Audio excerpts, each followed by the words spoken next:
जय श्री कृष्ण। मित्रों, वंदे मातरम।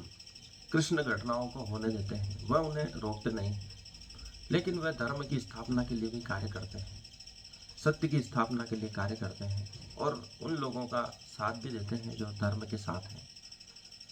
वे अर्जुन को यह भी कहते हैं कि वह इसलिए प्रिय नहीं है कि वह उनके सखा हैं, बल्कि वह इसलिए भी प्रिय हैं या उनके साथ हैं क्योंकि वह धर्म का साथ दे रहे हैं। पांडवों ने हमेशा धर्म का साथ देने का प्रयास किया है, यही बात कृष्ण को अच्छी लगती थी। वे उन घटनाओं को भी नहीं रोकते हैं जो भाग्य में लिखी हुई है, क्योंकि भाग्य भी एक प्रकार का नियम है, धर्म है, नियति है। लेकिन वे धर्म की स्थापना के लिए कार्य करते हैं क्योंकि उन्हें मालूम है कि मनुष्य जीवित है जब तक उसे कोई न कोई कर्म करना होगा, चाहे वह अच्छा करे या बुरा करे। इसलिए श्रेष्ठ कर्म करना ही मनुष्य के लिए श्रेयकर है, क्योंकि उसी को देखकर लोग प्रेरणा प्राप्त करते हैं, उसे ही अपना आदर्श मान लेते हैं। इसलिए कृष्ण अर्जुन से कहते हैं कि मेरे लिए कुछ भी करना आवश्यक नहीं है, लेकिन मैं फिर भी कर्म करता हूँ ताकि लोग मुझसे वे चीज़ें सीखें जो उन्हें सीखना आवश्यक है। वे अच्छी चीज़ें सीखें क्योंकि वे मुझे आदर्श मानते हैं।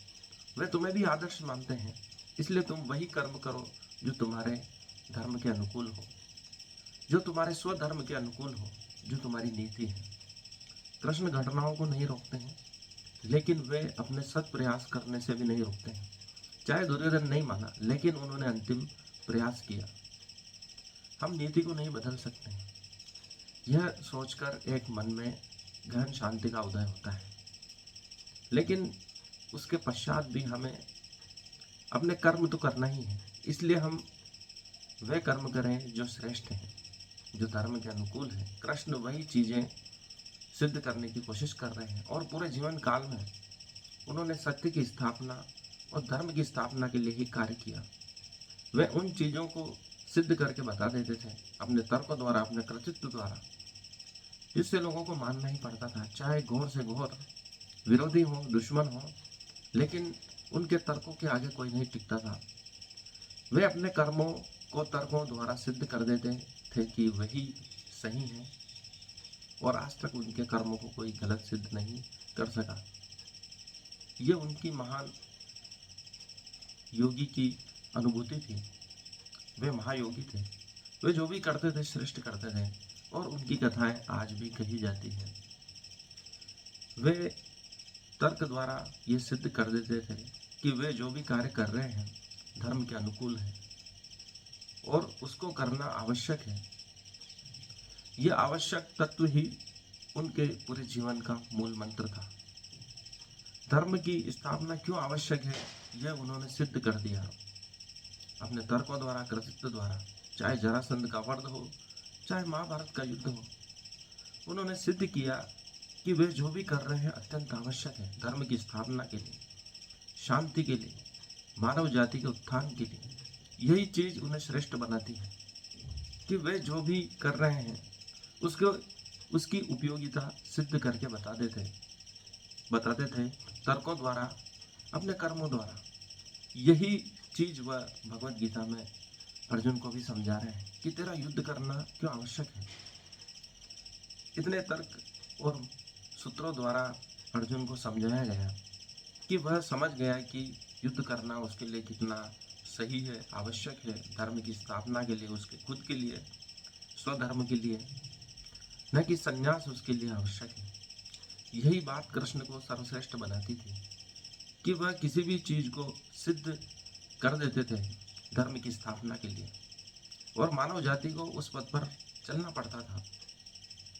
वह उन सभी चीजों को आवश्यक मानकर ही कार्य करते थे जो मानव जाति के कल्याण के लिए आवश्यक है।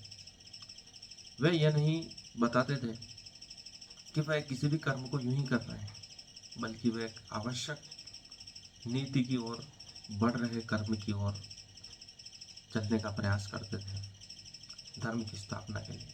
उन्हें मालूम है कि भविष्य में क्या होने वाला है, लेकिन फिर भी वे धर्म के लिए कार्य कर रहे थे।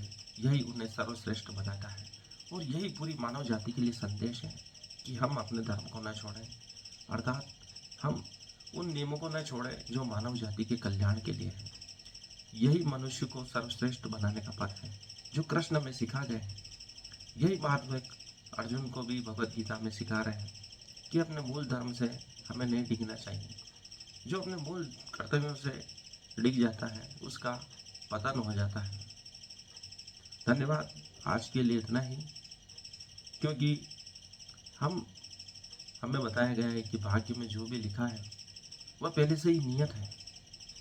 यह हमारे ऋषियों ने इसलिए कहा है ताकि हम गहन शांति को उपलब्ध हो सके, अपने भविष्य के लिए चिंतित न हो कि क्या होने वाला है।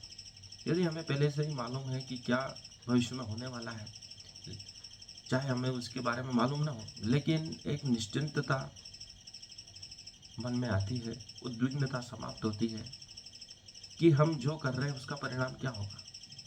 लेकिन हमें उसके द्वारा यह पथ भी मिलता है कि हम अपने धर्म को न छोड़ें, श्रेष्ठ कर्मों को करते रहें और परिणामों की चिंता न करें। इसलिए कृष्ण अर्जुन को यही कहते हैं बार बार, कर्मण्येवाधिकारस्ते मा फलेषु कदाचन।